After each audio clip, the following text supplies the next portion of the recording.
యొక్క విషయాలన్నీ కూడా చెప్పడం జరిగింది. కానీ మనము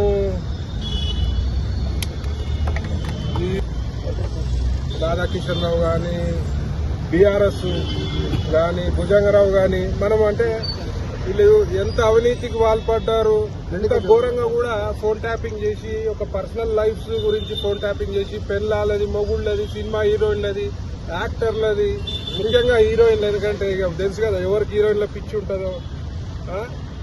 మనం అనుకున్న దానికంటే ఎక్కువ దారుణంగా ఇవాళ పరిస్థితులు ఉన్నాయి. ఈ సిట్టు విచారణ చూస్తే అంటే ఒక చిన్న ఈవెన్ బీఆర్ఎస్ ఎమ్మెల్యేలది, వాళ్ళ ఇంట్లో పనోళ్ళది, వాళ్ళ ఇంట్లో డ్రైవర్లది, ఎమ్మెల్యేల పెళ్ళాలది, ఎమ్మెల్యేల మనుషులది, అంటే ఘోరము. అంటే ఇక్కడక్కడ నేనేమనుకున్నా అంటే ఒక 100-200 మంది అది వీళ్ళ ఫోన్లు ట్యాపింగ్ చేసి ఉండొచ్చు అనుకున్నా. నాకు తెలిసి 2000 మంది పైనే ఉంటాం.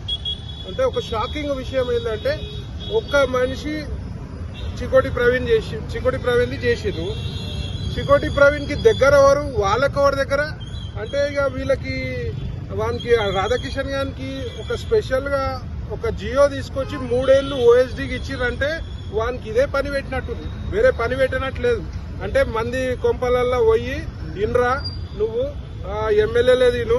విచిత్రం ఏంటంటే ఎక్కువ బీఆర్ఎస్ వాళ్ళే ఉన్నాయి. గమ్మత్తు విచిత్రం ఏంటంటే బీఆర్ఎస్ నాయకులై, బీఆర్ఎస్ ఎమ్మెల్యేలై, బీఆర్ఎస్ ఎమ్మెల్యేల పెళ్ళాలై, వాళ్ళ మంత్రులై, వాళ్ళ మంత్రుల డ్రైవర్లై, వాళ్ళ మంత్రుల గన్మెన్లై. ఇలా సిగ్గుపడాలి, ఇలా బీఆర్ఎస్ వాళ్ళు సిగ్గుపడాలి. మీరు కేసీఆర్ ఏం చెప్పిండు, వాడు ఓడో తెలియదు రాధాకిషన్ రావు అన్నది. అసలు జియో తీసుకొచ్చిందే నీ గవర్నమెంట్ కేసీఆర్, నువ్వు సిగ్గు లేకుండా తెలియదు అనుకున్నావు. ఇవాళ పోలీస్ వ్యవస్థని టోటల్ గా మిస్యూజ్ చేసిన ఘనత ఇలా బీఆర్ఎస్ ఉన్నది. ఇవాళ ప్రజలు ఏ రకంగా మిమ్మల్ని నమ్మే పరిస్థితి లేరు. సిగ్గు లేకుండా గవర్నమెంట్ లో ఇంకా గ్రౌండ్ లెవెల్ తిరుక్కుంటా మమ్మల్ని నమ్మండి, బీజేపీని నమ్మొద్దు, కాంగ్రెస్ నమ్మొద్దు అని చెప్పే పరిస్థితి ఇవాళ ఇంత నీచమైన రాజకీయము ప్రపంచంలో ఎవరు చేయరు. ఆ ఘనత మొత్తము బీఆర్ఎస్ కే. దీనికి డెఫినెట్ గా దీనికి జవాబు ఇవ్వాల్సిన బాధ్యత కేసీఆర్ ఉంది, ఇవాళ హరీష్ రావుది ఉంది, ఇవాళ కేటీఆర్ది ఉంది. కానీ గమ్మత్ ఏంటంటే 100% ఇది కేసీఆర్ అండ్ కేటీఆర్ చేపించిందే. ఎందుకంటే నాకు వచ్చిన రిపోర్ట్స్ ఇప్పుడు చూసినవి కాదు, పాత రిపోర్ట్స్ కూడా హరీష్ రావు గారిది కూడా ఫోన్ ట్యాపింగ్ అయింది, వాళ్ళ వైఫ్ది కూడా ఫోన్ ట్యాపింగ్ అయినది చెప్పినాం. ఇవాళ మీడియాలో కూడా చూసినాము. ఇవాళ చూస్తే నేను 10%